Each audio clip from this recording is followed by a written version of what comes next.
সেই সময়টাতে সোশ্যাল মিডিয়াতে হুইচুই লেগে গিয়েছিল যখন নিজের রেপুটেশন চূর্ণ বিচূর্ণ হওয়া দেখে যুবেন্দ্র চাহালকে ভিডিও কল করেন ধানাশ্রী বর্মা এবং ডিফাইন না করার ধমকি দেন। যখন যুবেন্দ্র চাহাল মেনে না নেন তখন ধানাশ্রী তার কুখ্যাত রূপটাকে দেখায় এবং চাহালকে গালি দিয়ে এমন কথা বলে যেটা জানলে আপনিও চমকে যাবেন। ইয়েস দোস্ত, কথা হলো সেই সময়ের যখন চাহাল নতুন নতুন ক্রিকেটার হন। তখন সব সুন্দরী মেয়েরাই তার আগে পিছে ঘুরে ফেরেন। একটা সাধারণ ছেলে যাকে মেয়েরা কখনো হাই পর্যন্ত বলেনি, তখন সুন্দরী মেয়েরা তার নাম্বার খুঁজে ব্যস্ত ছিলেন যখন নতুন নতুন ক্রিকেটার হন।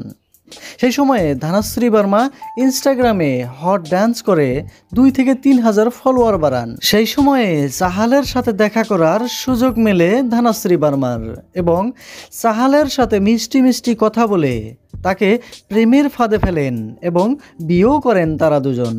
যখন চাহালের সাথে তার যৌবনের স্বাদ মিটে যায় তখন চাহালকে ডিভোর্স দেন ধানাশ্রী বর্মা।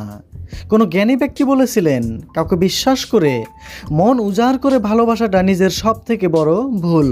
বেচারা চাহালের জন্য নিশ্চয়ই কিছু বলে যাবেন কমেন্টের মাধ্যমে। Bye bye.